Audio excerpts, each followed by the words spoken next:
Hi everyone, welcome to digital GK classes. तो एक चीज़ मैं आपको बताना चाहूंगी कि बिहार एस्टेट का नोटिफिकेशन जब से आया है, फॉर्म भी स्टार्ट हो चुके हैं।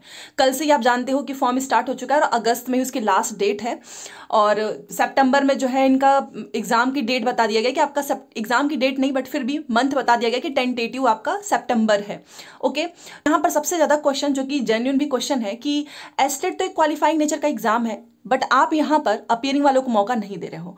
और जो बीपीएससी का एग्जाम है, जहां से नौकरी मिलने वाली है, जो 11 से 12 वाले, चाहे 9 से 10 हो गया, चाहे 1 to 5 का हो गया, वहां पर आपने सभी को मौका दे दिया। सीटेट नहीं पास है वो भी शामिल है, बीए डीएलएड लास्ट में है वो भी शामिल है। तो ये कहाँ का न्याय हुआ? तो देखिए, और फिर अगर एस्टेट अपियरिंग में, मान लीजिए एस्टेट का फॉर्म है, अगर इसमें अपियरिंग छात्रों को मौका नहीं मिलेगा तो बच्चे भी नहीं उतने मिल पाएंगे।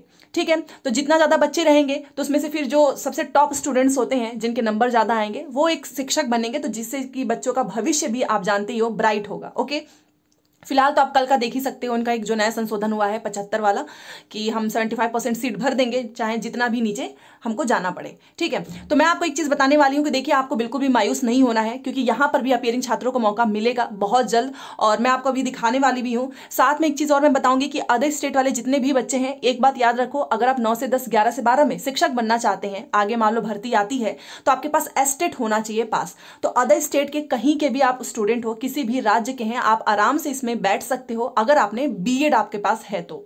बीएड वाले ही इसमें आएंगे, बट हाँ, अगर आपका बीएड अभी रनिंग है तो देखिए नोटिफिकेशन आने वाला है। फॉर्म भरने में कुछ जरूरी डॉक्यूमेंट्स देख लीजिए कि आपके पास कौन कौन से डॉक्यूमेंट्स होने चाहिए, सो दैट आप फॉर्म भर पाए। सबसे पहले चैनल को सब्सक्राइब करके प्लीज वीडियो को लाइक कर दीजिएगा, क्योंकि बिहार से रिलेटेड जो भी शिक्षक भर्ती से रिलेटेड कोई भी अपडेट आता है, सबसे पहले मैं आपको अपने चैनल से बताने की कोशिश करती हूं। तो please like, share and subscribe कर दीजिएगा।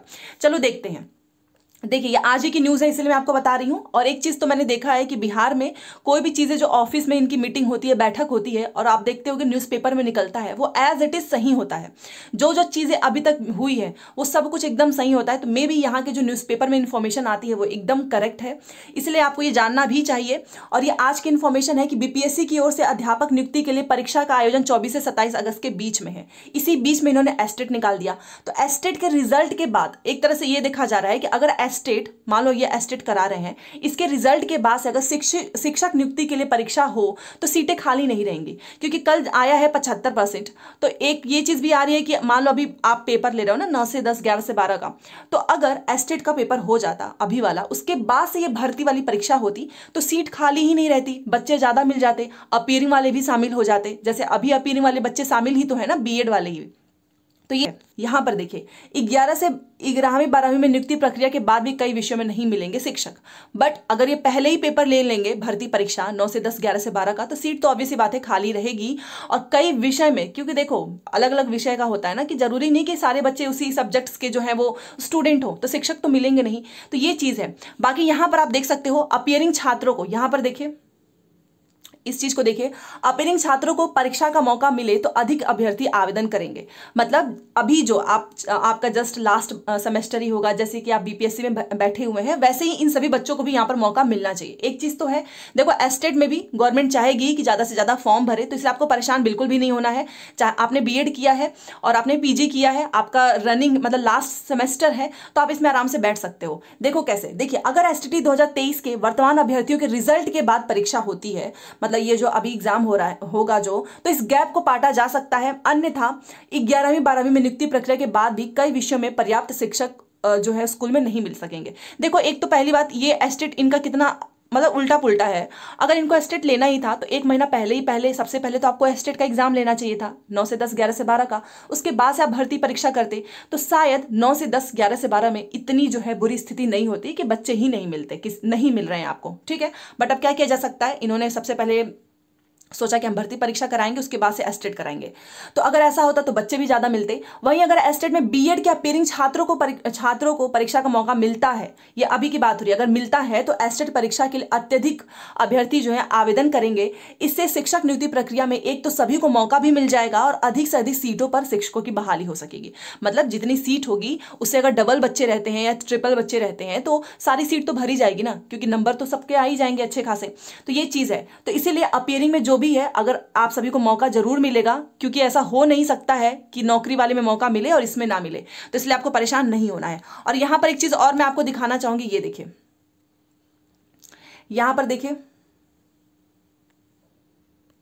बीपीएससी के द्वारा प्राथमिक के साथ साथ माध्यमिक उच्च माध्यमिक विद्यालयों में अध्यापक नियुक्ति के लिए परीक्षा का आयोजन 24 से 26 अगस्त के बीच होना है और एडमिट कार्ड आपको पता ही है 10 को जारी किया जाएगा।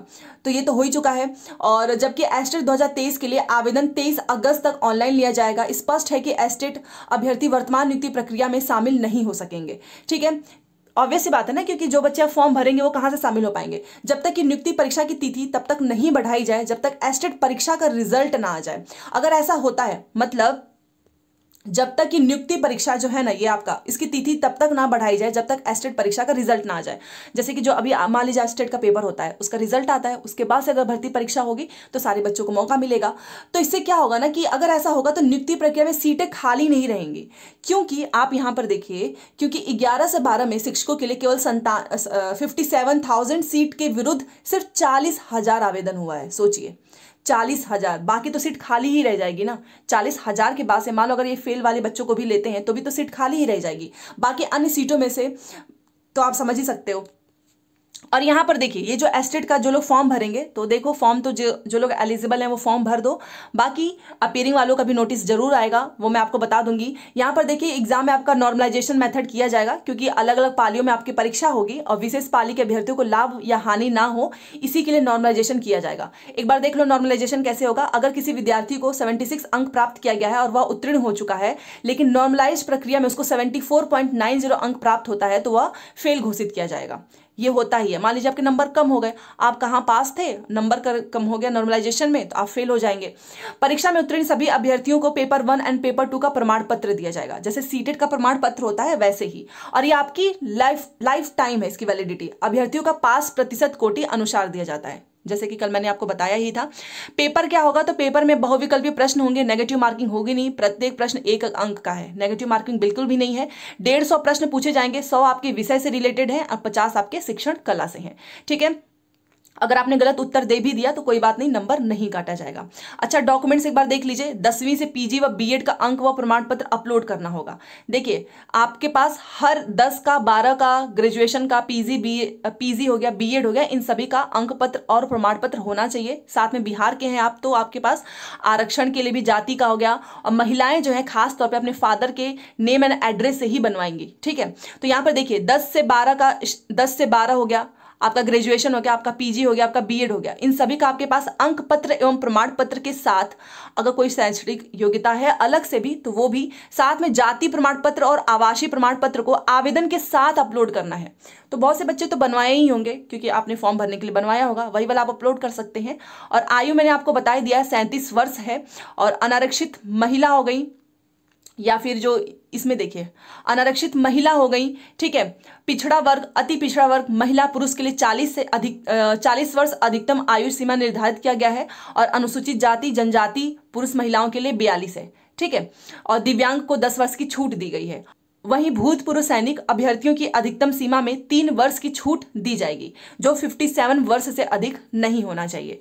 तो ये अपीयरिंग छात्रों को परीक्षा का मौका मिलेगा ही, नहीं तो फिर से आप जानते हैं वही हाल होगा, कोई पेपर दे नहीं पाएगा क्योंकि बहुत सारे बच्चे जो हैं इससे बाहर हो जाएंगे। और मौका मिलना भी चाहिए, पेपर बहुत अच्छा आएगा। अगर आप सच में एस्टेट का पेपर 1 पेपर 2 पास हो जाते हैं ना, तो फ्यूचर में आप सभी के पास एक बहुत अच्छी अपॉर्चुनिटी होगी हायर स्कूल में पढ़ाने की। ठीक है, क्योंकि भर्ती परीक्षाएं ऐसा तो है नहीं कि लास्ट है, होना तो है ही। तो इसीलिए जो लोग भी एलिजिबल हैं फॉर्म जरूर भरें। हाँ, ये है कि बीएड वाले ही फॉर्म भर पाएंगे, डीएलएड वाले तो भर नहीं सकते हैं। तो अदर स्टेट वाले भी बीएड भर सकते हैं, बिहार के तो बच्चे भरेंगे ही। ठीक है, तो डॉक्यूमेंट्स मैंने बता दिया। अपीयरिंग वालों को मौका जरूर मिलेगा और मिल भी जाएगा बहुत जल्द, आपको पता ही है। अभी तो कल ही से फॉर्म स्टार्ट हुआ है, अभी तो 23 अगस्त तक भरा जाएगा।